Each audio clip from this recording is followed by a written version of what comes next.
Sir, ano po ang mga pangunahing prinsipyo na dapat gumabay sa foreign policy ng Pilipinas?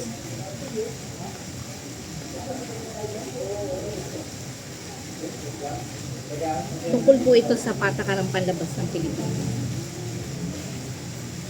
Any suggestion sa ating mga ano? Okay. Sige. Meron akong tatlo na naisip na I think yung talagang pamantayang prinsipyo natin in terms sa pagkipag-ugnayan natin sa ibang bansa. Una, yung tinatawag namin national interest. No? So national interest pa rin dapat ang maging main driver ng foreign policy ng Pilipinas. Now, who gets to define our national interest? Ideally, it should be the people. No?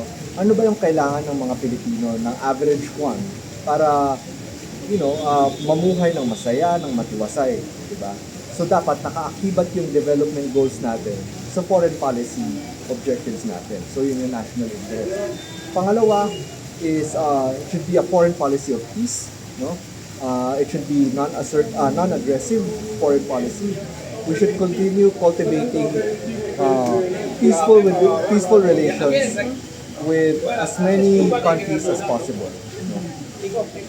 Gaano po kahalaga ang ASEAN sa pagpapanatili ng kapayapaan at katatagan sa rehiyon?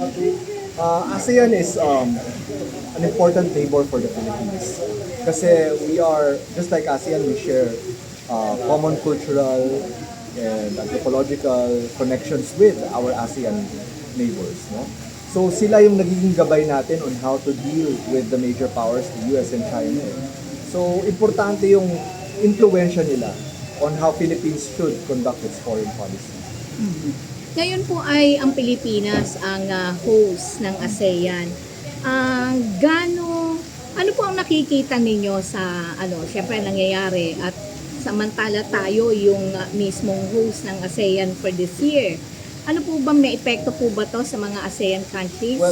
Well, patapos na yung chairmanship ng Pilipinas sa ASEAN. So if we're going to evaluate Philippine leadership, Kiko naman sinubukan talaga ng Pilipinas na to speak on behalf of ASEAN. Pero dahil Pilipinas ay meron pa rin kanyang national interest, yun pa rin admittedly yung gumabay sa kanyang chairmanship sa ASEAN. So, hindi natin masisisi yung foreign policy makers natin for doing so, no?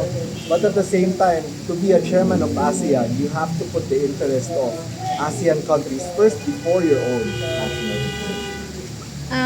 Paano po nakaapekto ang lumalalang kompetisyon ng China at Estados Unidos sa Southeast Asia? Well, yung kompetisyon ng dalawang bansa, China and the United States, significantly affects the foreign policy choices of these small countries. No? So, kapag nag-i-intensify yung labanan ng dalawang bansang yan, malamang yung mga maliliit na bansa, napupwersa rin silang pumili ng sides. So admittedly yun ang nangyayari. At nagkakaroon ng pagkawat-tapota sa ASEAN dahil sa intensifying competition ng US and China. Ano po ba dapat ang suggestion ninyo na dapat gawin ng mga leader ng mga bansa sa ASEAN? Well, una, kailangan mas mapaintig yung unity ng ASEAN, no? So nagsisimula ito sa isang effective na leadership kung sino man yung chairman ng panahon na yun. Pangalawa, kailangan siguro palalimin yung mga initiatives na pwede silang mag-meet eye to eye at mag-agree, no? So mas yun yung maging focus as opposed to issues that are divisive for ASEAN nations.